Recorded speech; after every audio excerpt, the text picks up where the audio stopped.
कार्य कर रहे हैं योग के माध्यम से, जन जन तक इसका पैगाम पहुंचा रहे हैं 133 साल पुरानी योग संस्था के माध्यम से। तो आप हमारे कुछ मार्गदर्शक करें। योगाचार्य स्वामी अमिदेव जी, फैज खान जी, आपसे मुलाकात हुई थी जब आप पद यात्रा पे थे हरिद्वार जाते हुए, तो हम आपसे मिलने गए थे, वहाँ पर रास्ते में मिले थे जी। स्वामी योगाचार्य अमिदेव जी। सभी को प्रणाम। आपके बीच में बैठे जो भगवान है, ईश्वर है, अल्लाह है, वाहिगुरु है, उनको नमन करता हुआ इस मंच के द्वारा एक आह्वान करूंगा आपसे। हम आज अशरफ उल्लाह खान जी का जन्मोत्सव की बात कर रहे हैं, उनके जन्म की तारीख की बात कर रहे हैं। क्या हम में से कोई हमारे बच्चे को अशरफ उल्लाह खान की जगह देखना चाहता है? पहले तो ये सोचिए, क्या कोई भगत सिंह बनाना चाहता है? मैं अपने पड़ोसी के बच्चे को तो चाहता हूँ, अपने बच्चे को नहीं। तो वो जज्बा अपने बच्चों के अंदर आज से हम भरें कि देश, आपकी मातृभूमि, आपका जो संसार है वो पहला देश है। तो आज हमने बात, जैसा कि हम हर जगह बात करते हैं, योग से भ्रष्टाचार कैसे मिटाया जा सकता है, क्योंकि मेरा डोमेन, मेरा जो अस्तित्व है योग के द्वारा है, और योग का मतलब जोड़ना है। आज हम जोड़ने के लिए ही यहाँ इकट्ठे हुए हैं। सबसे पहले आप देखिए, जो इंसान योग नहीं करता, पहले तो योग किसी धर्म से ना जोड़े। योग करने का मतलब आप हिंदू नहीं हो। उसके ज़्यादा प्रैक्टिशनर हिंदू हैं, इसका मतलब वो हिंदू का अधिकार नहीं हो गया, राइट। आप देखें, जितने हमारे गुरु साहब हैं, पैगंबर हैं, सबके कमर पे आपको कपड़ा वो बंधा दिखता है।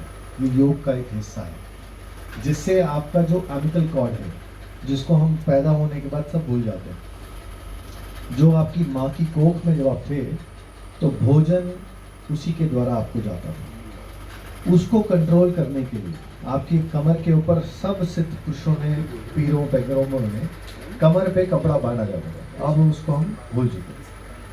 तो बात करते हैं योग के द्वारा किस तरीके से हम भ्रष्टाचार को निपटाते हैं। सबसे पहले अपने घर में नंबर्स की बात करनी छोड़िए। जो बच्चों को बोलते हैं ना 95% लेके आओ, तो आप कितने सारे फेलियर्स क्रिएट कर रहे हैं उनके दोस्त, भाई बहनों को। हम बोलते हैं उसके 95 है, तुम्हारे क्यों नहीं। अगर किसी दिन आपके बेटे ने बोल दिया कि आप तो प्रधानमंत्री बने नहीं, तो क्या जवाब देंगे?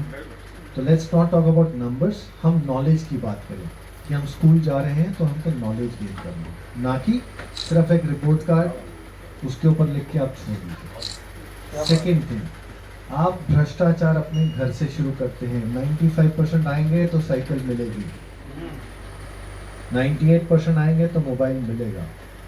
बच्चों को मोबाइल से दूर रखिए। अभी लास्ट वीक एक बहुत बड़े सुप्रीम कोर्ट के लॉयर हैं, उनके घर बेटा हुआ 9 साल के बाद, और समय ना पत्नी के पास है ना पति के पास है, दोनों लॉयर हैं, जिसके कारण बच्चे को मेड पाल रही है, और मेड सारा दिन मोबाइल चला रही, जिसके कारण उसके ब्रेन के अंदर, मॉड्यूला के अंदर डिसबैलेंसेस आ गए। बच्चा अजीब सी हरकतें करने लगा। मात्र 1.5 साल का बच्चा है, तो इसकी रेडिएशन बहुत खराब है।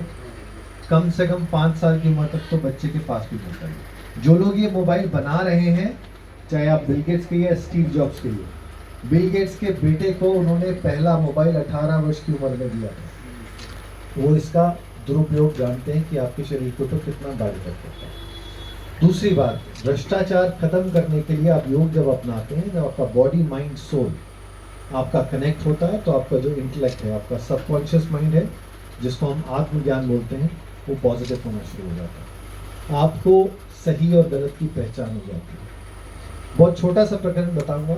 जब भगवान कृष्ण अर्जुन को अपना योग का, गीता का उपदेश दे रहे थे, तो उनके मुंह से असहज एक चीज निकली, कर्ता मैं कारक मैं, यानी मेरे करे बिना इस ब्रह्मांड में कुछ ऐसी चीज नहीं है जिसे मैं नहीं कर सकता, और मेरे कंसेंट के बिना। तो अर्जुन तो शिष्य भी था, मित्र भी था, बात कर रही है कि भगवान अगर करता आप, कारक आप, आपकी इच्छा के बिना पत्ता नहीं हिलता, तो ये पाप और पुण्य मनुष्य के पहले क्यों डालेगा? जब आप करने वाले आप हो, तो इसका पाप मैं क्यों भुगतूं या इसका पुण्य मुझे क्यों मिले? तो भगवान कृष्ण जैसे नटखट उनकी मुस्कुराहट थी, मुस्कुराए, बोले पार्थ, जब भी आप कोई कार्य करते हैं, कोई भी इंसान, तो आपके सबकॉन्शियस माइंड आपको 2 रास्ते दिखाता है। इधर जाना है या इधर जाना है। लेफ्ट जाओगे क्या होगा मैंने लिख दिया, राइट जाओगे क्या होगा मैंने लिख दिया। तेरे उस चैन पे मैं तेरा प्रारब्ध लिखता हूँ। कितनी सुंदर बात भगवान ने एक पल के अंदर कह दी कि आपकी जो चॉइस है ना, मैं इससे दोस्ती करूं या मैं दोस्ती ना करूं, वो एक महत्वपूर्ण। और हमारे साथ कौन बैठता है वो महत्वपूर्ण। तो आज का आह्वान, योगी बने, सहयोगी बने, समाज के लिए उपयोगी बने। आप 18 घंटे काम कर रहे हैं, 20 घंटे काम कर रहे हैं, आप अगर 5,000 कमा रहे हैं या 5 करोड़ कमा रहे हैं, आप अपने लिए कमा रहे हैं। समाज को क्या दिया आपने? उस 18 घंटे में से समाज को क्या दिया? आज की शिक्षा क्या है? अगर रोड पे एक्सीडेंट हो जाए तो मोबाइल से वीडियो बनाने वाले ज़्यादा मिलेंगे, उसकी हेल्प करने वाला शायद कोई नहीं। तो हमको जागरूक होना है, योग को अपने जीवन में अपनाना है, इस चीज़ को छोड़ के कि ये हिंदू या मुस्लिम या सिख या ईसाई। पॉलिटिक्स में लड़ाई है, धर्मों में लड़ाई है। आपने मुसलमान, हिंदू, सिख, ईसाई को लड़ते हुए देखा होगा? कभी कुरान शरीफ को और गुरु ग्रंथ साहब जी को या गीता को आपस में लड़ते किसी ने नहीं देखा। तो उस चीज से आप सीखें कि जिनका हम अनुसरण कर रहे हैं वो तो आपस में लड़ते नहीं और हम लड़ने बैठते हैं। किसके कहने पे? कुछ चंद राजनेताओं के कहने से, क्योंकि उनकी रोटी सब्जी। इस खुले मन से आप आह्वान करें कि हम सब एक हैं। और हमारे गुरुदेव ने योग को मानव धर्म की संज्ञा इसलिए दी कि अगर आप मानव हैं, आपने मानव तन में जन्म लिया है, और जिस भी धर्म में आप जन्मे हैं, निष्ठा से उसका पालन कीजिए, उससे इधर उधर मत भटकिए। आपके गुरुओं ने, आपके पैगंबर ने, आपके ऋषियों ने, आपके मुनियों ने आपको पूरा रास्ता दिखाया है, आपको किसी और की ज़रूरत नहीं। तो ज़्यादा ना समय लेता हुआ आप सबसे यही अनुरोध है कि हमारी संस्था लगभग 133 वर्ष से पूर्व से कार्य कर रही है, और कोई भी बच्चा योग को अपना करियर बनाना चाहता है तो बिल्कुल निःशुल्क सेवाएं उसको दी जाती हैं, बिल्कुल निःशुल्क उसको शिक्षा दीक्षा दी जाती है, इंटर्नशिप फ्री कराया जाता है, ताकि एक समाज के अंदर एक अच्छा मैसेंजर जाए, अपने धर्म का पालन करने वाला जाए। क्योंकि एक ऋषि मुनि या जो गृहस्थ को छोड़ चुके हैं, उनको डिसिप्लिन की जरूरत नहीं। वो तो ऑलरेडी एक डिसिप्लिन लाइफ जी रहे हैं ना बीवी है ना बच्चा है, कोई तंग परेशानी है नहीं, समय पे खाना, समय पे सोना, समय पे उठना। आप और मैं, हमारी गृहस्थी गति। हमारे यहाँ एक तो आडंबर नहीं है कि गृहस्थ में है रहकर ही इस चीज़ को सिखाया जाता है, और गृहस्थी को बहुत ज़्यादा ज़रूरत है। जैसे मेरी बहन ने कहा, डोमेस्टिक वायलेंस बहुत हो रहा है, उसका बहुत बड़ा रीज़न है। आज से कुछ साल पहले एक मुहिम चली थी, बाल विवाह को बंद किया जाए। आई कंडेम दैट। आज की जो बच्ची है या बच्चा है, 30 साल की उम्र तक वो शादी नहीं करना चाहता। क्यों? मुझे करियर बनाना है। 30 साल की उम्र आते आते आप 4 से 5 रिश्तों में घुस के उसको तोड़ चुके होते हैं। खाली फेरा लेना एक शादी नहीं है, या निकाह पढ़ना नहीं है। उससे पहले आप क्या चीज़ नहीं करते, सब कर रहे हो।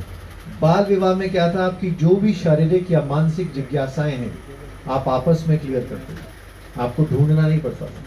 आज हर बच्चा और हर बच्ची, चाहे वो मोबाइल के माध्यम से, इंटरनेट के माध्यम, क्योंकि हर चीज़ से अच्छाई भी है बुराई भी है। सो कोशिश कीजिए जैसे ही बच्चे की पढ़ाई बेसिक पूरी हो, उसको शादी की ओर अग्रसर करें। उसके 2 कारण। एक तो जब आप पक जाते हैं, जब आप परिपक्व हो जाते हैं, तो आप प्यार में नहीं पड़ते, आप बिजनेस में पड़ते हैं। मेरे पति ने मेरे लिए क्या किया, मेरी पत्नी ने रोटी बनाई तो क्या किया। वो जब आप बिजनेस ढूंढेंगे, प्यार वो नहीं है। Love is about surrendering yourself, love is about giving. वापस नहीं लेना, वापस पाना तो एक बिजनेस है, सब लोग कर रहे हैं व्यापार। नहीं, मैंने आपको चावल दिए, आपने मुझे 200 रुपये दिए, काम खत्म। उसमें प्यार कहाँ आया? उस प्यार को जगाने के लिए छोटी उम्र में प्यार का जागना। और हमारे जितने भी धर्म हैं, उसमें प्यार शादी के बाद होता है, पहले नहीं होता। इसको हमको अपनाना पड़ेगा। हमारी संस्कृति, हम किसी भी धर्म में हो, आप किसी भी धर्म को ले लीजिए, कोई अलाउ नहीं करता आप शादी से पहले प्यार करें। शादी कीजिए, पत्नी से, पति से प्यार कीजिए। और मोबाइल के ऊपर जो माताएं बहनें हमारी माँ को बताती हैं, तो आजा मैं देख लूँगी। पहले समय में चिट्ठी लिखती कि माँ मैं यहाँ नहीं रहना चाहती। जब तक चिट्ठी माँ तक पहुँचती थी और माँ आती थी, वो लड़ाई खत्म हो जाती थी। आज तब तक तो महाभारत पूरी है। तो मोबाइल का प्रयोग करें, ज़रूरत है, लेकिन अननेसेसरी नहीं। सिर्फ माँ का रोल नहीं रहता, आजकल सासें भी ऐसे ही करती है। पहले बेटा दोनों माँ ही तो है। है तो वो भी माँ, नहीं, इसमें बेटी की माँ का ही रोल ही रहता है, बेटे की माँ नहीं, का बेटे का भी रहता है, दोनों माँ हैं।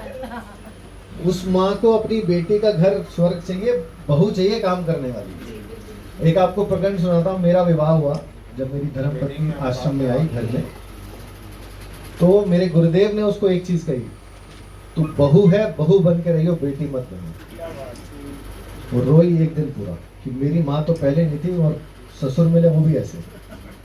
अगले दिन बुलाया, क्या रोली अब समझ, बेटी अगर सुबह 11 बजे उठेगी मेरा घर नहीं हिलेगा, अगर मेरे घर की बहू 11 बजे उठेगी तो मेरा पूरा घर हिल जाएगा। तो इसलिए बेटियों को बहू बन के रहना चाहिए, बेटी नहीं बनना चाहिए। राइट। और दूसरी बात, जल्दी विवाह करने के लिए कह रहा हूँ, आज आप देखिए दिल्ली के अंदर कम से कम 1200-1300 IVF सेंटर्स है। उसका रीजन क्या है? पहले तो आपकी खुराक नहीं है, फिर आप 30 साल की उम्र में शादी करते हैं, फिर आप 30 साल हमें एंजॉय करना है, तब तक आप by the time you are 34, ना आपके एग्स रहे ना आपके स्पर्म्स रहे, फिर आप इनको जाके पैसे देते हैं, तो कितने पैसा आपका बचेगा और कितना स्वस्थ भारत होगा। और दूसरी बात, आपके माँ बाप अपने पोते पोतियों को खिला पाएंगे। कानून आड़े आता है, लेकिन 21 साल की उम्र तो कहता है, आप 30 तक की वेट करते हैं। 18-21 बहुत है, मैं ये नहीं कह रहा 12 साल की उम्र है, बट बेसिक एजुकेशन लीजिए और करिए। और दूसरी बात, विमेन लिबरेशन की बात आपको मैं कह रहा हूँ कि बहुत सालों से हम सुन रहे हैं कि विमेन लिबरेशन हमको चाहिए। आदमी औरत कभी बराबर नहीं हो सकते, ये मान लीजिए। बात मेरी बुरी है लेकिन ये सच्चाई है। औरत हमेशा एक कदम आगे रहेगी। अब अपनी माँ को देखिए, दादी को देखिए, सबके उठने से पहले उठी, सबका भोजन बनाया, घर को साफ किया, पति को भेजा, बच्चों को भेजा, और सबको सुलाने के बाद वो सोई। और कितनी लिबरेशन चाहते हैं आप? अपने ऊपर बर्डन डाल रहे हैं। आपको वर्किंग वुमेन बनना है, बनिए। आज कौन सा कपल ऐसा है जो घर पे आता है और पति खाना बनाता है और पत्नी नहीं बनाती? पति आराम से बिस्तर पे लेटेगा और पत्नी को ही खाना बनाएगा। आप अपने ऊपर बर्डन किस लिए डाल रहे हैं? आपको भगवान ने मातृत्व का सुख दिया है। आदमी चाह के भी एक औलाद नहीं पैदा कर सकता। वो पेन सहन करने की शक्ति केवल औरत की दी है। क्या बात है। उसके बाद भगवान ने आपको महीने के 5 दिन आराम करके दिए, आदमी को नहीं दिए।